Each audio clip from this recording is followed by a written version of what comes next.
restrict the roles of local communities, both in the permitting process itself and then in the monitoring of what happens with the mine if it is indeed permitted during the entire life of the mine and cleanup of the mine. So what that means is it would outlaw citizen lawsuits both before the mine is approved, after the mine, and even after the mine is closed. So what that means is even if an individual, say the mine was put in place, say a tailings pond burst, say actually killed somebody or caused significant damage to a town, current Wisconsin law holds both the corporation liable, and if it can be shown, that an individual was responsible, holds that individual responsible as well. That would end that. So even if it were shown that the company or an individual or even a state employee knowingly was negligent and caused significant harm to a community or to an individual, there would be no legal recourse, which is clearly troubling to a lot of people. It would end something called contested case hearings. These are the sorts of details that normally only people like me interested in regulation care about, but it turns out these are really important details because what it means is that people get to bring in experts from outside the corporation or outside one government agency. A contested case hearing allows, if the DNR says we're holding this kind of hearing, other people can bring in scientific experts to say, or engineering experts to say, well, in this case, we didn't find exactly this. It's always been a really key part of our regulatory process to hold people accountable. And this is something the mining company has felt very strongly about. They want to eliminate it. It would also quite significantly end citizen advisory boards, which have been a really key way throughout the North that local communities have had some say over what happens with mines in their area.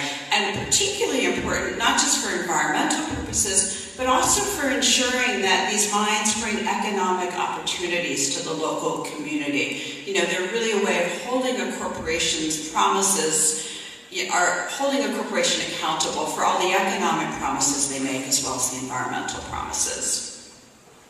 So the proposed law would also have some pretty significant potential effects on public health protections as well. Currently in Wisconsin, as throughout much of the world, if a mine is planned, then the company has to go through some of the worst case scenarios. It's called hazards assessment, and has to say, well, if our dam that's holding back these enormous tailing ponds, wasn't quite sufficient for a 100-year rainfall, what might happen? Can we deal with this? And it's just a key part of the permitting process for any large project, not just for mining projects. And those hazards assessment requirements would be eliminated, which again is pretty troubling to a lot of people, especially communities that would depend on the mine for jobs, but are also downstream. Taconite, as I said, makes an enormous amount of waste. Much of that is water, because it uses a huge amount of water to actually process the taconite, and so there's a lot of, in these tailing ponds, a lot of contaminated water. Water mostly contaminated with sediments, a kind of slurry, but also some other chemicals that you don't want in your drinking water in your backyard. And without a hazard risk assessment, there's a lot of concern. What would that mean in case of some of the kinds of extreme weather events that we're seeing more and more of with climate change? So the end to the hazard assessment requirement would certainly streamline the permitting process, but I don't think that the benefits of local communities are the environment. So the tailings in particular are enormous concern. In this is a photograph from the North Shore, from the Mesabi Range, and in the background there, that's not Lake Superior, the blue there, it's actually one of the enormous tailing ponds. And these tailing ponds, they don't just kind of vanish when the mining company pulls out and the jobs go. The tailing ponds are there for decades and decades and decades and need to be monitored and maintained. So the proposed mining law would also reduce many of the economic and legal requirements to a company to clean up after it's done. And this is really essential because mining does not last forever. I mean, this is a lot of ore. Potentially the company could stay around for a long time. But in current mining law, companies have to put up bonds. They have to ensure ahead of time that if something happens, they go bankrupt, even if they're not around to pay the bills, that the money will be around to pay the bills. I'm sure all of you know that corporations right now are changing ownership constantly, and without some kind of security, both the state government and the local governments can end up holding the often enormous bill. Mines, it's true, do bring in jobs, do bring a lot of short-term economic boom to an area, but some of the real economic stuff generated is in the cleanup process. It's expensive to clean up mines, and it's true, cleaning up a mine can bring a lot of jobs to an area, but you want the bill for those jobs to be held by the company and not by the taxpayers. Otherwise, it's not going to benefit local communities.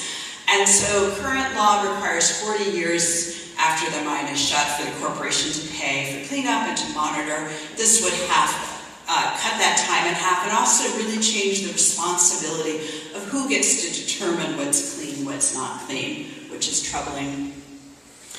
What is one of the most significant things about all these changes to the mining law is the law would establish in the law itself that, quote, the expansion of the mining industry is the policy of the state. If there is a conflict between a provision of the iron mining laws and a provision in another state environmental law, the provision in the iron mining law controls, end quote. And that's one of those little legal clauses inserted into a 186-page bill that has enormous repercussions because Wisconsin has lots of laws and sometimes they are in conflict.